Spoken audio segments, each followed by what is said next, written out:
Indo British advanced pain clinic నొప్పి మాయం surgery దూరం ఫర్ అపాయింట్మెంట్స్ 9155515563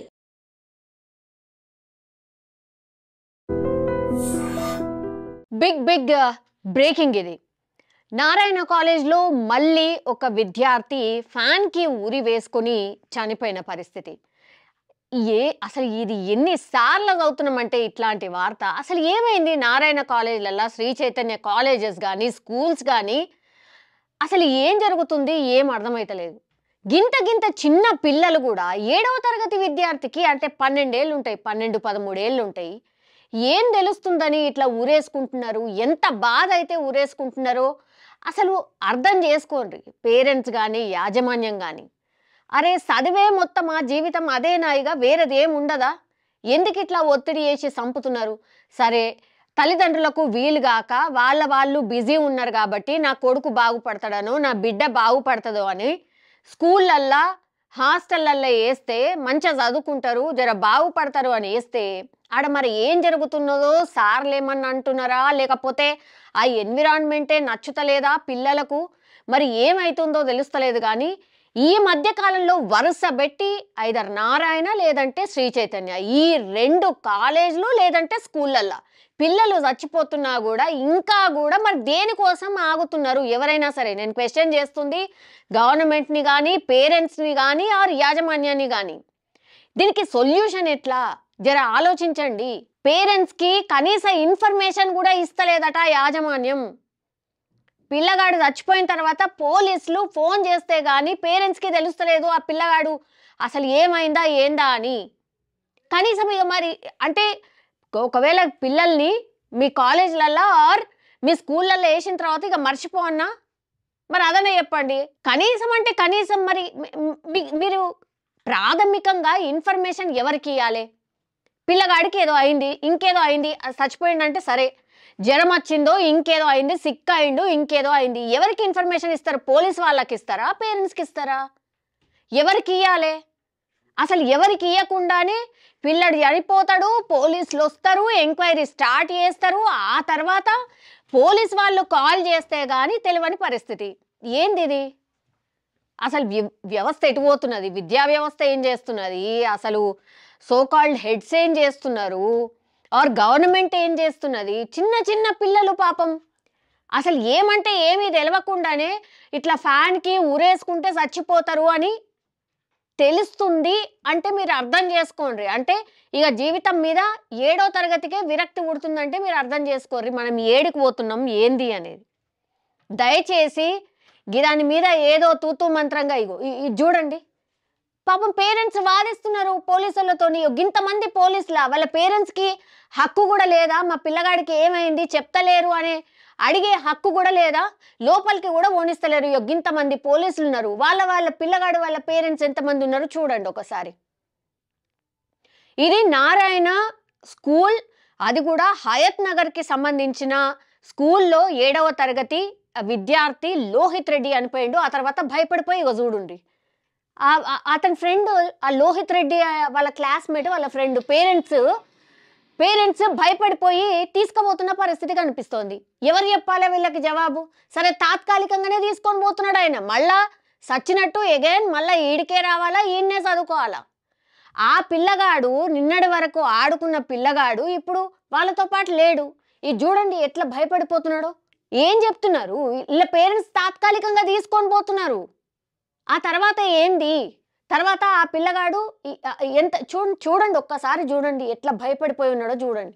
వాళ్ళ పర్సన్స్ వచ్చి ఇన్సిడెంట్ జరగంగానే ఆ పిల్లలకి సంబంధించిన వాళ్ళ పేరెంట్స్ వచ్చి హడావిడి చేయంగానే వాళ్ళు ఏడిసి అసలు ఏం జరిగిందో చెప్పుండ్రి అని అడిగితే భయపడిపోయి వాళ్ళ పిల్లలకు పేరెంట్స్ ఫోన్ చేస్తే అప్పుడు ఆ పేరెంట్స్ వచ్చి హడావిడిగా తీసుకొని పోతున్నారు.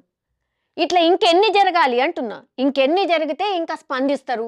ఒకసారి ఆలోచించండి. ఇప్పుడు చూడండి అడుగుదామంటే లోపల ఎవరు లేరు, హెడ్ ఖాళీ కుర్చీ కనిపిస్తున్నది, ఇంకెక్కడ ఉంటారు? Already escape. ఆ యాజమాన్యం ఇంకా కూడా ఓ వారం 10 రోజుల పాటు ఈ కుర్చీ ఖాళీగానే ఉంటుంది, కనబడరు, రారు. ఎందుకంటే కొడతారు కదా. మొన్నటి వరకు జరగలే ఇన్సిడెంట్స్, గంతే కొడతారు తాత్కాలికంగా. సరేలే ఒక 1000-2000 మందిలల్లా ఒక్క పిల్లగాడు పోతే ఏమైతుందిలే, మిగతా వాళ్ళందరూ బాగుపడతారు అనుకుంటున్నారా? ఆ పిల్లలు ఎవరైతే ఇంకా స్కూల్లో చదువుతున్న వాళ్ళు ఎవరైతే ఉన్నారో వాళ్ళ మీద ప్రభావం పడదా? ఆ చైల్డ్‌కి 12 ఏళ్ల వయసప్పుడు పాపం ఏది చూసినా కూడా రిజిస్టర్ అయిపోతది. అది లైఫ్ లాంగ్ వాళ్ళ మీద ఎంత ఇంపాక్ట్ చూపిస్తది. ఇది ఎవ్వరు ఆలోచించరు. ఎంత మాట్లాడినా కూడా వేస్ట్. అట్లయిపోయింది పరిస్థితి. పేరెంట్స్ కనీసం అంటే కనీసం ఆలోచించండి. దీనికంటే పర్మిషన్ కూడా లేదు. జస్ట్ ఓ సంవత్సరం కింద స్టార్ట్ చేసిండ్రట. అసలు ఎంత పెద్ద మాఫియా, ఎంత పెద్ద దందా అంటే అసలు you name any corporate schools అంటే నారాయణ అనుకోవచ్చు, శ్రీ చైతన్య అనుకోవచ్చు, సో కాల్డ్ ఇంకా వేరే వేరేవి కూడా చాలా కార్పొరేట్ స్కూల్స్ ఉన్నాయి. అండ్ ఈవెన్ కాలేజెస్ ఉన్నాయి. ఎన్ని ఇన్సిడెంట్సో పిట్టెల్లా రాలిపోతున్నారు పిల్లలు. ఆ పేరెంట్స్ పాపం ఎవరైతే వస్తారో వాళ్ళు లబోదిబ్బోమంటారు, ఏడుస్తారు, పోతారు. ఆ తర్వాత ఏమున్నది, వారం 10 రోజుల తర్వాత అంతా నార్మల్. మళ్ళా ఆ పిల్లగాళ్ళే వస్తారు. మళ్ళా ఇంకో ఇన్సిడెంట్ జరిగితే ఏమవుతుంది? 2000 పిల్లగాళ్ళల్లా 2-3 చచ్చిపోతే ఏమవుతుంది? మిగతాళ్ళు అయితే ర్యాంకులు వస్తాయి కదా, 1, 2, 3, 4 గిరే కదా. వాళ్ళు ఎంత మంచిగా దందా చేస్తున్నారు అని అంటే వాళ్ళు అందరు మంచిగానే ఉంటారు. యాజమాన్యం అంతా మంచిగానే ఉంటుంది. కడుపు కోత ఎవరికి అంటున్నా? ఎవరికి కడుపు కోత? డెఫినెట్లీ పేరెంట్స్కి. ఇది అర్థం కాకుండా మీరు ఎంత ప్రయత్నం చేసినా ఈ ఈ ఇన్సిడెంట్ ఆ తోటి విద్యార్థుల మీద చాలా అంటే చాలా ఉంటుంది. దయచేసి అసలు ఆ స్కూల్లో ఏమైనా పర్మిషన్ ఉందా? అసలు టీచర్లు ఎవరు? వాళ్ళు ఎట్లా టీచ్ చేస్తారు? పిల్లగాడు చదవకపోయినా వదిలేయమంటే కూడా అయినా ఒత్తిడి ఎందుకు తెస్తున్నారు? అసలు కనీస ఇన్ఫర్మేషన్ ఇవ్వకుండానే అసలు ఈ స్కూల్ వ్యవస్థ ఎట్లా నడుస్తున్నది? ఎట్లా నడుపుతారు? గవర్నమెంట్ పర్యవేక్షణ ఎందుకు ఉండట్లేదు? మాట్లాడదాం. ఇవన్నిటి మీద రియాక్ట్ కావడానికి మనతో పాటు ఉన్నారు ఓయూ జేఏసీకి సంబంధించిన లీడర్ కరాటే రాజు గారు మనతో పాటు ఉన్నారు. సార్ నమస్తే. సార్ నమస్తే అండి.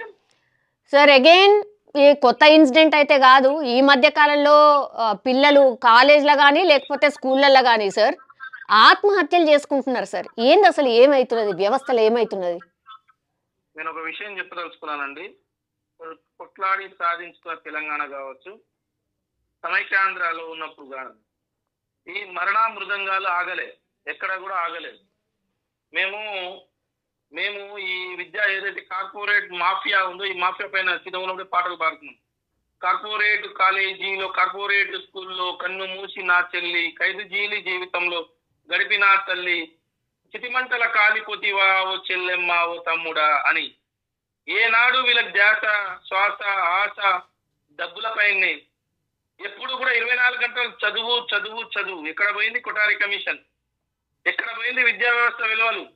ఎక్కడ పోయింది ఛాయ్ తాగే లోపల ఈ కార్పొరేట్ కళాశాలను మొత్తం మూసేస్తా, ఈ యొక్క మాఫియాను మూసేస్తా అని చెప్పినటువంటి రేవంత్ రెడ్డి గారు ఈ రోజు నీ పాలనలో, ఈ ఏడాది పాలనలో దాదాపు 180 మంది కార్పొరేట్ కళాశాలలో పాఠశాలలో చదువుతున్నటువంటి విద్యార్థులు బలన్మరణలా, అంటే ఎట్లా అంటే పురుగుల మంది తాగి ఆత్మహత్యలు చేసుకొని ఉరి వేసుకొని, నేను చదవలేకపోతున్నా అమ్మా, నేను చదవలేకపోతున్నా నాన్న, లేకపోతే 24 గంటలు నన్ను చదువు చదువు చదువు చదువు అని చెప్పేసి నన్ను ఇబ్బంది పెడుతున్నారు అని చెప్పేసి ఫోన్లు చేసి తన చదువులను తరలిస్తే ఈరోజు తెలంగాణ రాష్ట్ర ప్రభుత్వం ముఖ్యమంత్రి గారు ఏం చేస్తున్నారండి?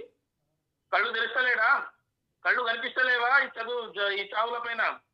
ఈ చిన్న పసి కూనలు ఏవైతే 7వ తరగతి పిల్లవాడు కూడా ఫ్యాన్ వేసుకున్నాడంటే ఈ యొక్క కార్పొరేట్ మాఫియా, ఈ యొక్క కార్పొరేట్ నారాయణ శ్రీ చైతన్య కళాశాలల పైన చర్య తీసుకోలేని దమ్ము, సిగ్గు, శరం లేదా ఈ ముఖ్యమంత్రికి? ఈ ఏమైనా దద్దమనా ఈ ముఖ్యమంత్రి? ఎందుకు చనిపోతున్నారు? దీనిపైన కారణాలు ఏంది విశ్లేషించినవా? పాఠశాల విద్య పైన ఏనాడైనా నువ్వు ఒక్క రోజైనా నువ్వు చర్చించినవా? ప్రతిపక్షంలో ఉన్నప్పుడు ఒక మాట మాట్లాడినావు, ప్రతిపక్షం లేనప్పుడు ఇంకొక మాట మాట్లాడుతున్నావు. ఈ రోజు విద్యార్థులంతా కూడా గాల్లో పిట్టల్లా రాలిపోతా ఉన్నారు, చచ్చిపోతా ఉన్నారు. తెలంగాణ బిడ్డలు ఒక్కొక్కరు కూడా నేల రాలిపోతా ఉన్నారు. దీనిపైన నువ్వు మాట్లాడావా మిస్టర్ రేవంత్ రెడ్డి అని చెప్పి ప్రశ్నిస్తా ఉన్నాం. సార్ ఈ రాజకీయాలు పక్కన పెట్టేద్దాం సార్. అసలు వ్యవస్థ అనేది నిజంగా ప్రక్షాళన జరిగిందా? జరిగితే గిట్ల ఎందుకుంటుంది సార్? అసలు ఏంది సార్ ఇది? 7వ తరగతి పిల్లగాడు చచ్చిపోడేంది? సౌమ్యారెడ్డి గారు, వ్యవస్థ ప్రక్షాళన అంటే ఎక్కడి నుంచి, పార్లమెంటరీ వ్యవస్థలో వ్యవస్థ ప్రక్షాళన ఎక్కడి నుంచి ప్రారంభమవుతుందండి?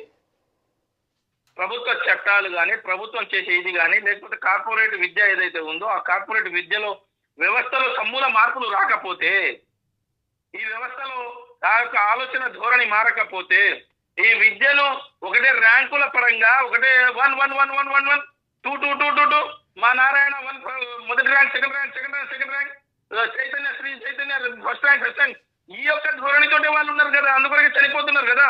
నీవు రావాలి ఫస్ట్ ర్యాంక్, నీవు రావాలి సెకండ్ ర్యాంక్. ఎక్కడ ఉందండి ఆటలాడే వ్యవస్థ? ఎక్కడ ఉన్నాయండి గ్రౌండ్ వ్యవస్థ? ఎక్కడ ఉందండి వాళ్ళ యొక్క లీజర్ పీరియడ్స్? వాళ్ళకి ఎక్కడ ఉందండి యూజీసీ కానీ, యూనివర్సిటీ గ్రాంట్స్ కమిషన్ కానీ, పాఠశాల విద్య కానీ, సెకండరీ ఎడ్యుకేషన్ సిస్టమ్ కానీ, సిబిఎస్ఈ కానీ, ఎక్కడ ఉన్నాయండి? ఎక్కడ ఉన్నాయి? దీనికి ఎక్కడ వ్యవస్థ మారు? వీళ్ళు చెప్పినట్టు ఏ రోజన్నా తెలంగాణ రాష్ట్రంలో దీనిపైన స్కూళ్ళు, పాఠశాలలు కానీ, కళాశాలలు కానీ, ఉన్నత విద్య కానీ నడిచే పరిస్థితి ఉందా అని అడుగుతున్నా నేను. ఎన్నేళ్ళు ఇట్లా ఇన్సిడెంట్ రాగానే మాట్లాడుకుందాం, ఊకుందాం, మరి ఇట్లనే వదిలేద్దామా? పిల్లలు చచ్చిపోనా? ఈ రోజు ఐ డ్రీమ్స్ నేను అభినందిస్తున్నా. ఐ డ్రీమ్స్ ఒక చాలా గొప్ప పని చేసింది. నేనేమంటున్నా ఈ రోజు తెలంగాణ రాష్ట్రంలో ఉన్నటువంటి విద్యార్థి సంఘాలు కూడా చచ్చి పడిపోయి ఉన్నాయి, ప్రశ్నించలేకపోతున్నాయి, ఉద్యమం చేయలేకపోతున్నాయి. ఎక్కడో అక్కడ మాకు అనుమానం ఉంది, ఎక్కడో అక్కడ ఈ రోజు ఏబీవీపీ అఖిల భారతీయ విద్యార్థి పరిషత్ కానీ, ఎస్ఎఫ్ఐ కానీ, పీడిఎస్ కానీ, గిరిజన విద్యార్థి సంఘాలు కానీ, ఏవైతే ఈ సంఘాలు ఉన్నాయో ఈ సంఘాలన్నీ కూడా ఏనో చతికిల పడిపోయినాయి. లేచి ప్రశ్నించే పరిస్థితి లేదు, వాళ్ళు ముందుకు వచ్చి అడిగే పరిస్థితి లేదు. విద్యార్థులు తన చదువులు చదివిస్తున్న విలువైనటువంటి ఈ సమాజాన్ని, దేశ భవిష్యత్తును తరగతి గదిలోనే సమాజ నిర్మాణం చేసే బదులు తరగతి గదిలోనే తన జీవితాలను శూన్యం చేసుకుంటున్నాయి. దీన్ని ప్రశ్నించలేక చతికిల పడిపోయినాయండి. తెలంగాణ రాష్ట్రంలో ఉన్నటువంటి మేధావి వర్గం కానీ, మౌనవులు కానీ, ఇక్కడ ఉన్నటువంటి విద్యావంతులు, మేధావులు, కర్షకులు, కార్మికులు, తల్లిదండ్రులు మొత్తం కూడా లేచి ప్రశ్నించాల్సినటువంటి సమయం ఆసనమైంది అంటున్నా నేను. ఆసనమైంది, ప్రశ్నించాలి. ఈ విలువైనటువంటి సమాజాన్ని, భవిష్యత్తును, భావి తరాల భవిష్యత్తును దిశానిర్దేశం, మార్గదర్శకం చేయాల్సినటువంటి ఈ యొక్క తరగతి గదిలోనే తన జీవితాలను తను చెల్లిస్తున్నారంటే ఎక్కడ లోపం ఉందని ప్రశ్నించాలి అంటున్నా. ఈ రోజు వాళ్ళకి ఒకటే కావాలి, డబ్బులు, ర్యాంకు. రెండండి. కార్పొరేట్ మాఫియాకు నేను బాగా చెప్తున్నా సౌమ్యారెడ్డి గారు, మీరు సీనియర్ జర్నలిస్ట్. కార్పొరేట్ మాఫియాకు రెండే అవసరమైతే డబ్బులు కావాలి, రెండవది వాళ్ళకు ర్యాంకులు కావాలి. ఆ డబ్బులు, ర్యాంకులు, ఆ తర్వాత దానికి రాజకీయ ప్రేరణ చేసి రాజకీయ నాయకులను మభ్యపెట్టడం చేస్తున్నారు. ఈ రోజు ఇది మారాలి అంటున్నా. కనీసం తెలంగాణలో ప్రజాస్వామ్యం బ్రతికి ఉంది, ప్రశ్నించే గొంతుకొని ఇంకా ఉన్నాయి, ఇంకా ఈరోజు ఈ మరణానికి ప్రశ్నిస్తున్నాయని చెప్పేసి అడిగే ఒక శక్తి ఉండాలంటున్నా. యాజమాన్యం అట్లనే ఉంది. ఈడ పేరెంట్స్ తప్పు కూడా ఉందండి. ఎందుకంటే అట్లాంటి స్కూళ్ళల్లో జాయిన్ చేయాలి? ఏమైతుంది? అలా పిల్లలు పాపం చెప్పే ప్రయత్నం చేస్తున్నారు, అయినా సరే ఆ స్కూళ్ళలోనే ఎన్ని ఇన్సిడెంట్స్ అన్నా కానీ మళ్ళా తీసుకుపోయి మళ్ళీ నెక్స్ట్ ఇయర్ జాయిన్ చేయరా ఇట్లాంటి కాలేజీలల్లో, ఆ స్కూళ్ళల్లో? నేనేమంటున్నానంటే మనిషి ఎప్పుడు ఆశాజీవి అండి. అరిస్టాటిల్ గారు ఏమంటారు అంటే మనిషి సంఘజీవి, ఆశాజీవి అంటారు. తన కొడుకు కానీ, తన బిడ్డ కానీ, నా సౌమ్యారెడ్డి ఈ రోజు ఉన్నటువంటి మీరు కానీ, నా బిడ్డ చాలా బాగుపడాలి, చదువుకోవాలి, గొప్పగా ఈ దేశానికి, ఈ రాష్ట్రానికి, నా ఊరికి పేరు తేవాలి, పేరు ప్రఖ్యాతలు తేవాలి, మంచి బతకాలని ఆశించడంలో తల్లిదండ్రులకు తప్పులేదు. తల్లిదండ్రులు తన కొడుకులను, బిడ్డలను ఎవరిని కూడా చంపుకోవడానికి ఏ పాఠశాలకు ఎవరు కూడా పంపించారండి. నేను ఒకటి విషయం చెప్పదలుచుకున్నా. నేనేమంటున్నానంటే అక్కడ ఉన్నటువంటి వ్యవస్థ మారాలి, చదువు తీరు మారాలి, తీరు తెన్నులు మారాలి, అక్కడ ఉన్నటువంటి వ్యవహార శైలి మారాలి. ర్యాంకులే పాఠశాలని మానసికంగా వాళ్ళని కుంగదీస్తున్నారు. 7వ తరగతి విద్యార్థి కూడా ఉరివేసుకునే పరిస్థితి వచ్చిందంటే ఈ రోజు ఏ పరిస్థితిలో ఉన్నాం మనం? ఎక్కడ ఉన్నాం మనం? ఏ దయానీయ స్థితిలో ఉన్నాం మనం? ఎక్కడికి పోతుంది వ్యవస్థ? 7వ తరగతి ముక్కు పచ్చలారని విద్యార్థి ఈ రోజు తన యొక్క ప్రాణాన్ని బలిగొంటున్నారంటే ఎంత ఆలోచిస్తున్నాడు, ఎంత ప్రెషర్ ఉంది, వాళ్ళపైన ప్రెషర్ పెట్టగలుగుతున్నారు. ఆయనకు ఆరోగ్య రీత్యా బాగున్నాడు, బ్రహ్మాండంగా ఉన్నాడు. 7వ తరగతి విద్యార్థికి సమాజం యొక్క అప్పుడప్పుడే బుడిబుడి అడుగులు వేస్తున్నా ఉన్నాడు. చదువు తప్ప ప్రపంచం వేరే లోకం తెలియదు, తల్లిదండ్రులు తప్ప వేరే లోకం తెలియదు, అమ్మ నాన్న తర్వాత వేరే లోకం తెలియదు. తీసుకొచ్చి దాంట్లో ఏం చేసి సమాజ సంఘ సేవకులుగా తయారు చేసినటువంటి పాఠశాలలు తనను ఒక యంత్రాంగంగా, తను ఒక చదువు యంత్రాంగం, ర్యాంక్ యంత్రాంగం తయారు చేస్తున్నటువంటి ఈ పాఠశాల పైన చర్యలు తీసుకోకపోతే వ్యవస్థ ఎక్కడ మాత్రం సౌమ్యారెడ్డి గారు? తల్లిదండ్రులను ఎట్లా చెప్తామండి మనం? తల్లిదండ్రులు ఎట్లా బాధ్యత చేయమంటాం? దీనికి ప్రభుత్వం బాధ్యత, పాఠశాల బాధ్యత, యాజమాన్య బాధ్యత. ఇది యాజమాన్యం ఖచ్చితమైన దీనికి శిరస వహించాలి, బాధ్యత వహించాలి. ప్రభుత్వం కూడా బాధ్యత వహించాలి. యా సరే సరే సరే రాజు గారు, ఇప్పుడు ఎగ్జాక్ట్లీ ఇది సీరియస్ గా మాట్లాడుకోవాల్సిన అంటే టైం వచ్చేసింది అనిపిస్తోంది. అసలు ఏంది సార్ ఇది? ఈ మధ్య కాలంలో 2 నెలల పరిధిలోనే అసలు స్కూలు లేదు, కాలేజ్ లేదు. ఏడ పడితే ఆడ పిల్లలు చచ్చిపోతున్నారు, పోతారు తూతు మంత్రంగా. ఆడ పోయి ఏదో హడావిడి చేసి ఒక 3-4 జాగలల్లా పోతారు, ఇక సోకాల్డ్ లీడర్లు పోతారు, పోయి వార్న్ చేస్తారు, వస్తారు. మరి చర్యలేవి? దీనికి ఆన్సర్ ఉండదు. మరి ఎగ్జాక్ట్లీ ఈ నెక్స్ట్ అకాడమిక్ ఇయర్ వరకల్లా ఇట్లాంటి కాలేజీలు ఎన్ని ఉన్నాయి, ఇట్లాంటి స్కూళ్ళు ఎన్ని ఉన్నాయి, ఆడ ఏం వసతులు ఉన్నాయి, ఇవన్నీ చేయాలనా లేదా? మరి ఎంత సీరియస్ పోరాటం చేయాల్సిన అవసరం కనిపిస్తున్నది దీని మీద? సౌమ్యారెడ్డి గారు, why tomorrow, why not today? నేనేమంటున్నా అంటే నెక్స్ట్ అకాడమిక్ ఇయర్ గురించి పక్కన పెడదాం. వ్యవస్థ ఎట్టు ఉంటుందో తెలియదు, ఏమవుతుందో తెలియదు. Why not today? Government has to take action immediately. నేనేమంటున్నానంటే ఏదైతే విద్యా చట్టం అయితే ఉందో, విద్యా హక్కు చట్టం ఏదైతే ఉందో, విద్యా హక్కు చట్టం ప్రకారం ఏదైతే సెక్షన్ 2/4 క్లాజ్ ఏం చెప్తుందండి? ఒక విద్యార్థికి రోజుకు 1.5 గంటలు అంటే 45 నిమిషాలు ఒక పీరియడ్, ఇంకొక 50 నిమిషాలు ఇంకొక పీరియడ్. ఈ 2 పీరియడ్లను కలిపి పాఠశాలలో క్రీడ అంటే ఏ రకమైనటువంటి ఫిజికల్ యాక్టివిటీస్ ని కేటాయించాలి. నేనేమంటున్నా అంటే I'm challenging here to government or any officials in IAS. నేనేమంటున్నా, ఏ పాఠశాల శ్రీ చైతన్య నారాయణ తీసుకుందాం, ఎక్కడైనా 2 గంటల సేపు వాళ్ళకు క్రీడాకు సంబంధించిన మానసిక ఉల్లాసాన్ని ఇచ్చేది ఏదైనా చేస్తున్నారా తెలంగాణ రాష్ట్రంలో? వాళ్ళ యొక్క పాఠశాలలకు సంబంధించినటువంటి తనిఖీలు అక్కడ ఉన్నటువంటి ఎంఈఓలు కానీ, డిఈఓలు కానీ, ఆర్జేడీలు కానీ ఎక్కడైనా చేసిర్రా? చేస్తే రిపోర్ట్లు ఏమున్నాయి? ఎక్కడున్నాయి ఆ రిపోర్ట్లు? ఎందుకు దాచిపెడుతున్నారు? అసలు విద్యా వ్యవస్థ, విద్యకు సంబంధించినటువంటి కార్యదర్శి ఐఏఎస్ గారు కానీ, విద్యా కార్యదర్శి కానీ, డిఈఓలు కానీ, కలెక్టర్లు కానీ, ఎంఈఓలు కానీ, కింద ఉన్నటువంటి అధికారులు దీనిపైన పర్యవేక్షణ చేస్తున్నారా? చేస్తే ప్రభుత్వానికి నివేదించినటువంటి నివేదికలు ఏమున్నాయి? వీళ్ళు చేస్తే ఈ ఆత్మహత్యలు ఎందుకు పెరుగుతాయి? వాళ్ళపైన ప్రెషర్ లేకపోతే ఈ ఆత్మహత్యలు ఎందుకు పెరుగుతాయి? ఫీజుల గురించి లక్షల రూపాయలకు అందుకున్నటువంటి తల్లిదండ్రులకు ఇబ్బంది పెట్టి పుస్తకాలు అమ్ముకొని, కాళ్ళకు మెట్టెలు అమ్ముకొని, చెవులలో ఉన్నటువంటి కమ్మలు అమ్ముకొని నా పిల్లవాడు బాగుపడతారేమో అని చెప్పేసి పంపిస్తే ఉన్న ఆస్తులు తాకట్టు పెట్టి ఉన్న కొడుకు కూడా ఈరోజు చేతికి దక్కకుండా పోయినటువంటి పరిస్థితి ఉందండి. సౌమ్యారెడ్డి గారు, తెలంగాణలో ఈ వ్యవస్థ మారాలి అంటే ఈ రాజకీయ ప్రక్షాళనే కాకుండా అధికారుల ప్రక్షాళన జరగాలి. అధికారులు చేస్తున్నటువంటి ఈ దారి దోపిడీదారుల కంటే ఘోరమైన పరిస్థితుల్లో అధికారులు ఉన్నారండి. దారి దోపిడీ దొంగల కంటే ఘోరంగా రాజకీయ నాయకులు ఉన్నారండి. నేను ఎందుకు ఈ కఠినమైన పదజాలాలు వాడుతున్నానంటే, ఒక నిండు ప్రాణము 7వ తరగతిలోనే ప్రాణం కోల్పోయిందంటే ఏం మాట్లాడతామండి? ఏం విశ్వసిస్తాం ఈ రాజకీయ నాయకులను? ఏం విశ్వసిస్తాం ఈ విద్యా వ్యవస్థను? ఏం విశ్వసిస్తాం ఈ అధికారి గణాంకాన్ని? నేనేమంటున్నా అంటే లెట్ దెమ్ గో. ఇప్పటికైనా మీరు కళ్ళు తెరవండి. ఇదే చివరి సావు కావాలి, ఇదే చివరి మరణ శాసనం కావాలి. ఈ విద్యార్థుల యొక్క మీ యొక్క మాఫియాను అరికట్టడంలో ఫెయిల్ అయితే రాజీనామాలు చేసుకోండి. ఈ యొక్క విద్యా వ్యవస్థను మీరు ఒకవేళ ఎంఈఓ, డిఓ, కలెక్టరు, ఆర్జేడీలు, ఆ తర్వాత విద్యాశాఖ మంత్రి వరకు, ముఖ్యమంత్రి వరకు కూడా ఏదైతే హైరార్కీ సిస్టమ్ లో ఉన్నటువంటి ఈ వ్యవస్థ ఉందో, శాతకాన్ని మేము దద్దమ్మలం అంటే పక్కకు పోండి, మేము చూసుకుంటాం. వ్యవస్థను ఎట్లా గాడిలో పెట్టాలో చూసుకుంటాం. భారతదేశానికి దిశానిర్దేశం చూసినటువంటి చాలా విద్యాశాఖకు సంబంధించినటువంటి కమిటీలు చాలా రిపోర్ట్లు ఇచ్చినాయి, కానీ ఎక్కడ అమలు అవ్వట్లేదు. ఉదయం నుంచి రాత్రి దాకా తెల్లవారుజామున పసి పిల్లలను అసలు క్రీడలు అంటే తెలియదు, వాళ్ళకి మానసిక ఉల్లాసం అంటే తెలియదు, అసలు ఏం చేయాలో తెలియదు. ఉదయం నుంచి రాత్రి దాకా చదువు చదువు చదువు చదువు చదువు వాళ్ళ జీవితం చదువు. ఇక ఏమైతుందండి? వ్యవస్థ ఏమైతుంది? ఎక్కడ పోతుంది? అంటే వాళ్ళ యంత్రాలా, ఏమైనా రోబోట్లా, మనుషులం? ఇప్పుడు సౌమ్యారెడ్డి గారు, మీరైనా మనకైనా మనసు ఉంటది, ఆలోచన శక్తి ఉంటది, ఆలోచించే 24 గంటలు పాఠశాలలో పాఠాలు చెప్పిన దానికి ర్యాంకుల మీదనే ఆధారపడి ర్యాంకులు చేయాలని అంటే ఎటు పోవాలి ఈ వ్యవస్థ? ఏం కావాలి ఈ వ్యవస్థ? ఎంతమంది ప్రాణాలు కోల్పోవాలి? ఎంతమంది చిన్నారులు ఈ చలి మంటలు కాల్చుకోవాలి? నేను ఇందాక చెప్పాను, కార్పొరేట్ కాలేజీలో కన్ను మూసి నా చెల్లి, ఖైదు జైలు జీవితంలో ఓడిపోయిన నా తల్లి, చితిమంటల కాలిపోతే ఇవా అని చెప్పేసి మేము పాటలు పాడినాం. ఎందుకు పాడినామంటే వీళ్ళ యొక్క మరణ శాసనాలు ఆ రకంగా రాస్తున్నాం.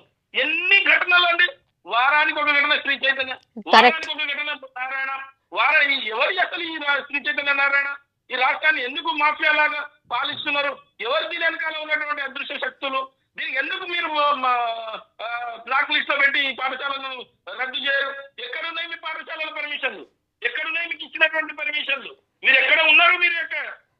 మీ దాంట్లో ఉన్నటువంటి వాళ్ళ యొక్క అర్హతలు ఏంటి? మీరు చేస్తున్నటువంటి నిర్వాహకం ఏంటి?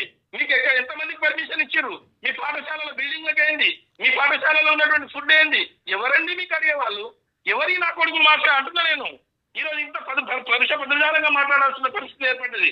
ఎందుకు ఈ రకంగా వ్యవస్థను దిగజారుస్తున్నారు? డబ్బే ప్రధాన ధ్యేయం, ర్యాంకులే ప్రధాన ధ్యేయం. జీవితాలను ఆగం చేయండి, మనుషుల వందలాది ప్రాణాలు దొరుకుతాయి. ప్రతి ఏటా వీళ్ళ దగ్గర నేను ఇంకో విషయం చెప్తున్నా సౌమ్యారెడ్డి గారు, ప్రతి ఏటా వీళ్ళ దగ్గర చనిపోతున్నటువంటి వ్యక్తుల సంఖ్య సుమారుగా దాదాపుగా 1000 నుంచి 1500 మంది. 1000 నుంచి 1500 మంది వీళ్ళు చంపుతున్నారు. వీళ్ళపైన హత్య కేసులు పెట్టాలి. యాజమాన్యం పైన, స్థానికంగా ఉన్నటువంటి ఆ పాఠశాల కళాశాల హెచ్ఎంల పైన. సో వీళ్ళని వెంటనే అరెస్టులు చేయాలి, ఈ కళాశాలను బ్లాక్ లిస్ట్ లో పెట్టాలి. వీళ్ళ యొక్క పనితీరును, వీళ్ళ విద్యా వ్యవస్థలో ఉన్నటువంటి వీళ్ళ యొక్క సొంత రాజ్యమేంటి, సొంత పుస్తకాలు, సొంతంగా వీళ్ళ యొక్క పాఠశాల మీను, సొంతంగా వీళ్ళ యొక్క యాక్టివిటీస్ ఎక్కడండి? ఇది ఎక్కడన్నా భారతదేశంలో ఉన్నామా? మనం ఇంకా వేరే దేశంలో ఉన్నామా? Yeah, all right, yes, thank you అండి, థ్యాంక్ యూ రాజు గారు. సో మొత్తం మీద ఇది నిజంగా ఎవరైనా సరే ఎవరిని కదిలించినా ఇట్లనే మాట్లాడతారు. బరాబర్ ఎందుకు మాట్లాడద్దు? పిల్లలు అసలు 7వ తరగతి పిల్లగాడు ఊరి వేసుకొని చచ్చిపోతుండంటే మనం ఎందుకు అసలు ఏడ బతుకుతున్నాం? మన కళ్ళ ముందట తిరిగే పిల్లలు అందరూ గిట్లాంటి వాళ్ళే కదా.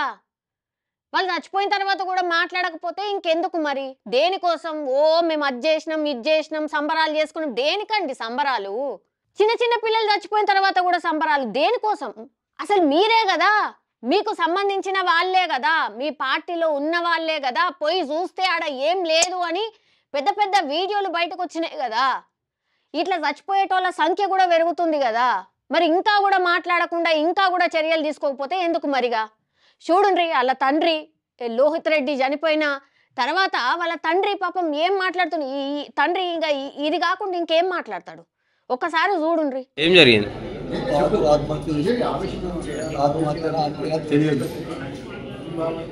నిన్న 7:30కి ఫోన్ చేసి మాట్లాడాడు. ఆ తర్వాత 11:30కి సిఐ గారు ఫోన్ చేసి బాబు చనిపోయాడు, డెత్ అని చెప్పాడు సార్. ఆ మధ్యలో ఏం చేశారు తెలియదు. స్కూల్ యాజమాన్యం మాకు సంబంధం లేనట్టుగా వ్యవహరించి అసలు ఇంటిమేషన్ కూడా లేకుండా ఉంది సార్. మాకు 11:30 సిఐ గారు చెప్తారు మాత్రం ఇంటిమేషన్ ఉంది సార్. మేము లక్షల ఫీజులు కట్టి వీళ్ళకి బాబును అప్పకపోతే శివం చేసి పంపించారు సార్. ఇంటికి పంపిస్తారు. మేము మా కోడి ఎవరికి చెప్పుకోవాలి సార్? ఒక స్కూలు మంచి చదువుకోవాలని బాబును లక్షలు పెట్టి కాయ కష్టం చేసి పంపిస్తే వీళ్ళని అప్పగించింది చంపడానికా సార్? నారాయణ బ్రాంచ్ని ఎంతవరకు కరెక్ట్ సార్? ఇది అలాంటి మా పిల్లోడికి పట్టిన గత ఇంకో పిల్లోని కూడా పట్టొద్దని సార్. దీని విషయంలో 100% చర్య తీసుకోవాలని ఒక తండ్రిగా చెప్తున్నా సార్. అబ్బాయి స్కూల్ వాళ్ళ మీద ఏమైనా కంప్లైంట్ ఇచ్చి ఇంతకుముందుకు ఏమన్నా సార్? అబ్బాయి స్కూల్ వాళ్ళ మీద ఏమైనా కంప్లైంట్ ఇచ్చాడు ఇంతకుముందుకు? అంటే కొంచెం ఇబ్బందిగా ఉందంటే ఫిజిక్స్ లెక్చరర్ కొంచెం టార్చర్ చేస్తున్నాడు. లీడర్స్ పెట్టారు, లీడర్స్ తోటి కొంచెం జేబీలో పెట్టిస్తున్నారు. అది అంటే వచ్చి యజమాన్యంతో మాట్లాడిపోయినాం సార్. 2 times వచ్చి మాట్లాడినాం సార్. ఇక్కడ నుంచి బ్రాంచ్ చేంజ్ చేసుకున్నాం. బ్రాంచ్ బాగలేదు, అసలు ఏం పట్టించుకోవట్లేదు అని చెప్పేసి పిటిపుల్లారెడ్డికి ఎల్బీ నగర్ చేంజ్ చేద్దాము డిస్కస్ అని చెప్పి కూడా అనుకున్నాం సార్. మా దానికి అసలు మమ్మల్ని కలిసే ప్రయత్నం, మేము కలిసడానికి వస్తే పొద్దుగాలు వస్తే సాయంత్రం వరకు కూడా ప్రిన్సిపల్ మాకు కలిసే అవకాశం కూడా ఇవ్వలేదు సార్ కలవడానికి. ఇంత దారుణమా సార్? మేము లక్షల ఫీజులు కట్టి దేనికోసం సార్? మేము అసలు అడ్మిషన్ అక్కడ చేంజ్ చేసుకున్నామంటే అడ్మిషన్ అక్కడ వాళ్ళ బ్రాంచ్కి చేంజ్ చేసుకున్నామంటే ప్రిన్సిపల్ కూడా దొరకలేదు సార్. మేము చూసుకుంటాం అంతే సార్.